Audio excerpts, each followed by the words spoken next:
আসসালামু আলাইকুম। বাংলার সহজ রান্না চ্যানেলে আপনাদের সকলকে স্বাগত। আজকে আমি আপনাদের কাছে নতুন একটা রেসিপি নিয়ে হাজির হয়েছি। আজকে আমি আপনাদেরকে তৈরি করে দেখাবো এগ মশলা।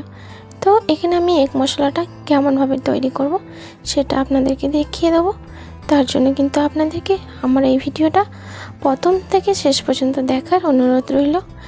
আর আমার চ্যানেলে যদি কেউ নতুন এসে থাকেন অবশ্যই কিন্তু আমার চ্যানেলটিকে সাবস্ক্রাইব করে দেবেন, পাশে থাকা বেল আইকনটি প্রেস করে দেবেন যাতে আমার ভিডিও আপনাদের কাছে সবার প্রথমে পৌঁছে যায়। তো বন্ধুরা, এখানে আমি সবার প্রথমে একটা সসপ্যান নিয়ে নিয়েছি, তার মধ্যে পরিমাণ মতন পানি অ্যাড করে নিয়েছি আর এর মধ্যে দিয়ে দিচ্ছি 4টে পোলট্রির ডিম। তো এখানে আমি পোলট্রির ডিম নিয়ে নিয়েছি, আপনারা চাইলে মুরগির ডিমও নিতে পারেন।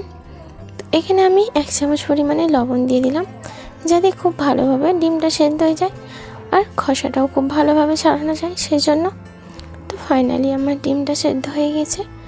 এবার আমি একটা জায়গায় ঠান্ডা পানি নিয়ে নিয়েছি, সেই ঠান্ডা পানির মধ্যে গরম পানি থেকে ডিমটা তুলে ঠান্ডা পানিতে করে নিচ্ছি। তো ঠান্ডা পানি দিয়ে আমি কিছুক্ষণ রেখেছিলাম, তারপরে আমি আস্তে করে ছাড়িয়ে নিচ্ছি। তো আমি এইভাবে ছাড়িয়ে নিচ্ছি, দেখতে পাচ্ছেন খুব ভালোভাবে কিন্তু ডিমের খোসাটা ছেড়ে যাচ্ছে। একদম ছাড়াতে কিন্তু কোনো অসুবিধা হচ্ছে না। তো আমি খুব ভালোভাবে ডিমটাকে ছাড়িয়ে নিচ্ছি। তো একই রকমভাবে আমি সব ডিমগুলোকে ছাড়িয়ে নেব। বাড়িতে যখন মাছ মাংস থাকবে না তখন কিন্তু এই ডিম দিয়ে খুব কম সময়ে ঝটপট এগ মশলা তৈরি করাই যায়। তো বন্ধুরা, আপনারা কিন্তু অবশ্যই এই এগ মশলাটা বাড়িতে তৈরি করে খেয়ে দেখবেন, আশা করছি আপনাদের খুবই ভালো লাগবে। তো আমি একই রকমভাবে সব ডিমগুলোকে ছাড়িয়ে নিয়েছি, আমার সব ছাড়ানো হয়ে গেছে। এইবার আমি ছুরি দিয়ে এই ডিমের গাগুলোকে হালকা হালকা করে কেটে নিচ্ছি যাতে ভালোভাবে নুন মশলাটা ভালোভাবে ডিমের মধ্যে মিশে যায় আর খেতেও ভালো লাগে। তো একই রকমভাবে সব ডিমগুলোকে আমি কেটে নিয়েছি, কাটা হয়ে গেছে। অন্যদিকে আমি গ্যাস জ্বালিয়ে একটা কড়া বসিয়ে নেব।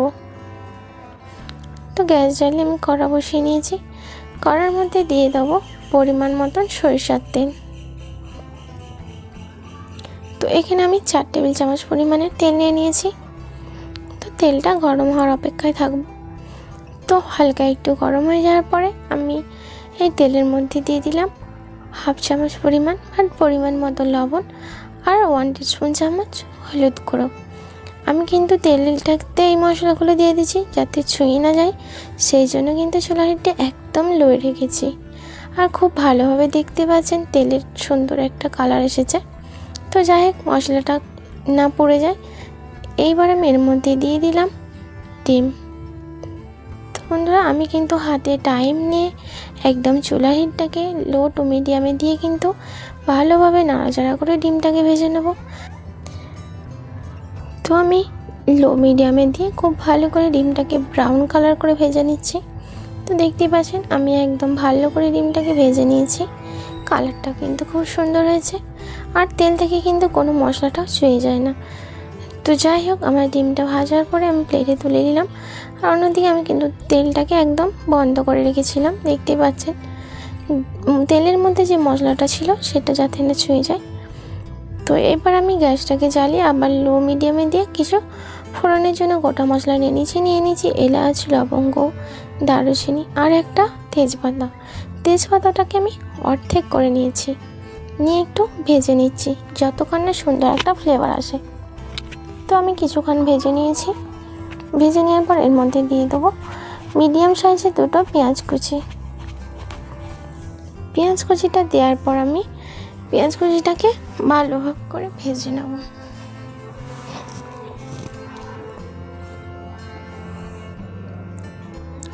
তো আমি চুলাটাকে একদম মিডিয়ামে রেখেছি, দিয়ে কিন্তু একটু হালকা করে ভেজে নিয়েছি, দেখতেই পাচ্ছেন। তো আমার ভাজা হয়ে গেছে হালকা করে। এই পর্যায়ে আমি এর মধ্যে দিয়ে দেবো 1 টেবিল চামচ পরিমাণ আদা রসুনের পেস্ট। আদা রসুনের পেস্টটা দেওয়ার পর কিন্তু এইবার আমি খুব ভালো করে ব্রাউন কালার করে পেঁয়াজটাকে ভেজে নেব। এগ মশলা যেহেতু তৈরি হচ্ছে, আমি কিন্তু হাতে টাইম নিয়ে প্রায় আধ ঘন্টার মতো করে ভালো করে মশলাটা ভালো করে কষিয়ে নেব। তো দেখতে পাচ্ছেন আমি খুব ভালো করে কিন্তু পেঁয়াজ আর আদা রসুনটাকে পুরো ব্রাউন কালার করে ভেজে নিয়েছি। যেমন তরকারির মধ্যে যে কোনো তরকারির মধ্যে পেঁয়াজ বেরেস্তা দিলে তরকারির টেস্ট আছে, সেই রকম আমি পেঁয়াজ বেরেস্তার মতো করে লাল করে ভেজে নেওয়ার পর এর মধ্যে দিয়ে দিলাম একটা মিডিয়াম সাইজ টমেটোর পেস্ট। এবার আমি পেঁয়াজের মধ্যে টমেটোর পেস্টটা দিয়ে কিন্তু খুব ভালোভাবে কষিয়ে নেব, যাতে টমেটোর কাঁচা গন্ধটা না থেকে যায়। তো আমি খুব ভালোভাবে টমেটোটাকে কষিয়ে নেব যতক্ষণ না টমেটোর থেকে তেল ছাড়ছে। আপনারা দেখতে পাচ্ছেন আমি কয়েক মিনিট রেখে দিয়েছিলাম একদম লো ফ্লেমে দিয়ে খুব ভালো করে পেঁয়াজের সাথে টমেটোর পেস্টটাকে কষিয়ে নিয়েছি। দেখছি টমেটোর থেকে কিন্তু অনেকটা তেলও ছেড়ে গিয়েছে আর টমেটোর কাঁচা গন্ধটাও কিন্তু চলে গিয়েছে। তো এই পর্যায়ে আমি কিন্তু এখানে কোনো পানি অ্যাড করছিলাম না, কারণ টমেটোর মধ্যে যে পানিটা থাকে সেটা থেকেই কিন্তু আমি এই রেসিপিটা শুরু করছি। তো এবার আমি এর মধ্যে দিয়ে দিলাম স্বাদ মতো লবণ আর দিয়ে দেবো হাফ চামচ হলুদ গুঁড়ো। আমি এখানে 1 চামচ লঙ্কার গুঁড়ো নিয়েছি। ঝালটা কিন্তু আপনারা বুঝে দেবেন, যে যেমন ঝাল খেতে ভালোবাসেন সে সেরকম এখানে ব্যবহার করবে। আমি এখানে দিয়ে দিলাম হাফ চামচ ধনে গুঁড়ো, হাফ চামচ জিরে গুঁড়ো,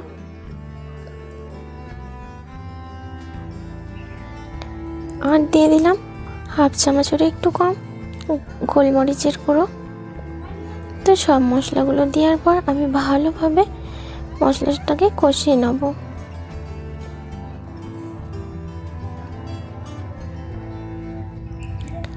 তো মশলাটাকে ভালোভাবে কষানোর জন্য কিন্তু এখানে আমি অল্প পরিমাণে একটু পানি অ্যাড করে নিচ্ছি। এখানে পানি অ্যাড না করলে কিন্তু মশলাটা একদম ছুঁয়ে যাবে আর কড়ার মধ্যে বসে যাবে, তো খেতেও কিন্তু ভালো লাগবে না, তেতো লাগবে। তো সেই জন্য আমি এখানে অল্প একটু পানি অ্যাড করে নিয়েছি। এইবার আমি হাতে সময় নিয়ে খুব ভালো করে সবার প্রথমে মশলাটাকে কষিয়ে নেব। তো আমি বেশ কিছুক্ষণ কষিয়ে নেব। তো আমি এখানে 1 চামচ লঙ্কা গুঁড়ো দিয়েছিলাম, তো একটু কালার হওয়ার জন্য এখানে আমি আবারও হাফ চামচ পরিমাণে কাশ্মীরি লঙ্কা দিয়ে দিলাম। তো এবার আমি খুব ভালোভাবে প্রায় 5 থেকে 10 মিনিট নাড়াচাড়া করে মশলাটাকে কষিয়ে নেব। দেখতেই পাচ্ছেন খুব সুন্দর কিন্তু মশলার কালার চলে এসেছে আর মশলার থেকে একদম তেল ছাড়তে শুরু করে দিয়েছে। ধার দিয়ে দেখতেই পাচ্ছেন অনেকটা তেল ছেড়ে দিয়েছে। তো যে কোনো রেসিপির মশলা কিন্তু যত কষাবে রেসিপিটার টেস্টটাও কিন্তু ততটাই ভালো হবে। তো এইবার আমি এর মধ্যে দিয়ে দেবো টক দই। এখানে আমি 2 চামচ টক দই নিয়েছি। টক দইটাকে আমি আগে থেকে ভালোভাবে একটা চামচ দিয়ে ফাটিয়ে রেখেছিলাম, যাতে এই টক দইয়ের চিবড়ে ভাবটা না থেকে যায়। তো এখানে আমি একদম চুলা হিটটাকে লো করে দিয়ে কিন্তু ভালো করে ফাটিয়ে নিচ্ছি, কারণ যাতে চিবড়ে ভাবটা না চলে আসে। তো যাই হোক, আমি মশলার সাথে খুব ভালো করে অনবরত কন্টিনিউ আমি নাড়াচাড়া করে খুব ভালোভাবে মশলার সাথে মিশিয়ে নিচ্ছি। অবশ্যই কিন্তু মশলাটাকে ভালো করে কষিয়ে নিতে হবে, তাহলেই কিন্তু এগ মশলার টেস্টটাও কিন্তু খুব বেশি ভালো লাগবে। এই এগ মশলা তৈরির জন্য কিন্তু অনেকে এখানে নারকেলের দুধও ব্যবহার করে। নারকেলের দুধ দিয়ে রান্না করলে কিন্তু এর দ্বিগুণ টেস্ট বেড়ে যায়। তবে কিন্তু আপনারা এটা ভাববেন না যে পানি দিয়ে এই এগ মশলা তৈরি করলে ভালো লাগবে না। পানি দিয়ে তৈরি করলে কিন্তু ভালো লাগবে, কিন্তু নারকেল দুধ দিলে এর দ্বিগুণ বেড়ে যায়। তো যাই হোক, টক দইটা দেওয়ার পর আমি আবারও কিছুক্ষণ মশলাটাকে ভালোভাবে কষিয়ে নিয়েছিলাম।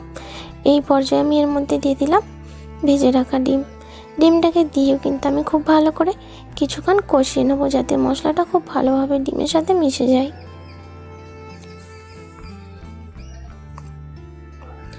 তো আমি বেশ কিছুক্ষণ খুব ভালোভাবে দেখতে পাচ্ছেন কষিয়ে নিয়েছি।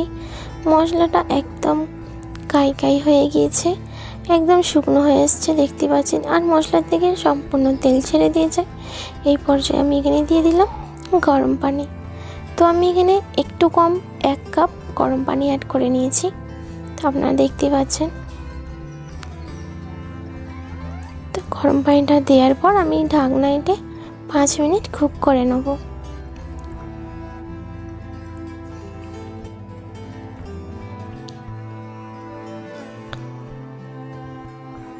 তো ঢাকনা এঁটে দিলাম, দিয়ে 5 মিনিট অপেক্ষা করব। তো 5 মিনিট হয়ে গিয়েছে, আমি ঢাকনাটা উঠিয়ে নিলাম। দেখতে পাচ্ছেন কতটা সুন্দর একটা কালার হয়েছে। এই এগ মশলাটা দেখতে যতটা সুন্দর হয়েছে, খেতেও কিন্তু ততটাই লোভনীয়। আপনারা কিন্তু অবশ্যই এই রেসিপিটা বাড়িতে তৈরি করে খেয়ে দেখবেন, আশা করছি আপনাদের খুবই ভালো লাগবে। তো আমি এখানে দিয়ে দিলাম 1/2 চামচ পরিমাণ চিনি। চিনিটা দিলে কিন্তু সুন্দর একটা ফ্লেভার আসবে, আর এই রেসিপিটার ব্যালেন্সটাও ঠিক থাকবে, আর খেতেও কিন্তু খুব দারুণ টেস্ট হবে। তো চিনিটা দেওয়ার পর আমি দিয়ে দিলাম 1 চিমটে করে অল্প একটু জিরে গুঁড়ো। আমি কিন্তু এখানে 1/2 চামচ পরিমাণও মশলা দিচ্ছি না, জাস্ট হাতে করে একটু চিমটে মতো তুলে ছড়িয়ে নিলাম, কারণ আমার মশলা আগে থেকেই দেওয়া আছে, তাই আমি অল্প করে কিন্তু দিয়ে দিলাম। আর দিয়ে দেবো 1/2 চামচ এরকম গরম মশলার গুঁড়ো। তো বেশি কিন্তু দেওয়ার দরকার নেই, বেশি মশলা দিলে কিন্তু ভালো লাগবে না, তেতো লাগবে, তাই আমি এখানে অল্প করেই নিয়ে নিয়েছি। আপনারা চাইলে যতটা পারবেন কমই দেবেন মশলাটা। তো আমি এখানে মশলাটা দেওয়া হয়ে গেছে। আমার এই রেসিপিটা কিন্তু একদম খুব ভালোভাবে তৈরি হয়ে এসেছে, তো আপনারা দেখতেই পাচ্ছেন। এইভাবে কিন্তু আমি এর মধ্যে দিয়ে দেবো সুন্দর ফ্লেভার আসার জন্য ঘিটা আমি খেতে খুবই ভালোবাসি, তাই এখানে অল্প পরিমাণ একটু ঘি নিয়ে নিয়েছি। তবে এটা কিন্তু আমি একদম নিজের মতো করে নিয়ে নিয়েছি, আপনারাও দেবেন, দেখবেন খুবই ভালো লাগবে। আর এই এগ মশলার টেস্টটাও কিন্তু দারুণ হবে। তো বন্ধুরা, আমি কিন্তু আপনাদেরকে খুব সহজভাবে কম সময়ে বাড়ির উপকরণ দিয়েই এই এগ মশলা তৈরি করে দেখালাম। আপনাদের কেমন লেগেছে অবশ্যই কিন্তু আমাকে কমেন্ট করে জানাবেন, আর লাইক করবেন, আর বন্ধুদের সাথে বেশি বেশি করে শেয়ার করে দেবেন। আর আমার চ্যানেলে যদি নতুন এসে থাকেন অবশ্যই কিন্তু আমার চ্যানেলটিকে সাবস্ক্রাইব করে দেবেন, পাশে থাকা বেল আইকনটি প্রেস করে দেবেন, যাতে আমার ভিডিও আপনাদের কাছে পৌঁছে যায়। তো আমি কিছুক্ষণ ঢাকনা এঁটে রেখেছিলাম ঘিটা দেওয়ার পরে। এবার আমার রেসিপিটা একদম তৈরি হয়েছে, তাই এইবার আমি এর মধ্যে দিয়ে দিলাম টমেটোর সস। টমেটোর সসটা কিন্তু একদম অল্প করে দিলাম, তো আপনারাও কিন্তু যতটা পারবেন একটু অল্প করেই দেওয়ার চেষ্টা করবেন। তো আমি সসটাকে ভালোভাবে ডিমের মধ্যে মিশিয়ে নেব। আমি এইভাবে মিশিয়ে নিচ্ছি।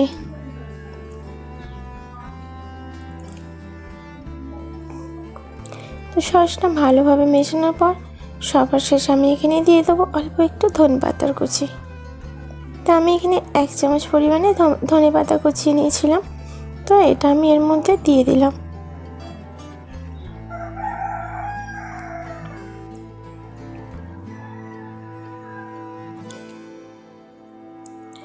ধনেপাতা কুচিটা দেওয়ার পর আমি ভালো করে নাড়াচাড়া করে নেব, ভালোভাবে গ্রেভির সাথে মিশিয়ে নেব। মিশিয়ে নিয়েছে, দেখতে পাচ্ছেন আমার এই রেসিপিটা কিন্তু একদম তৈরি হয়ে গিয়েছে। গ্রেভিটাও কিন্তু শুকনো হয়ে গিয়েছে, দেখতে পাচ্ছেন একদম কাই হয়ে গেছে। তো এবার আমি 1 মিনিট ঢাকনাটা রেখে দেবো। 1 মিনিট পর আমি ঢাকনাটা উঠিয়ে নিলাম।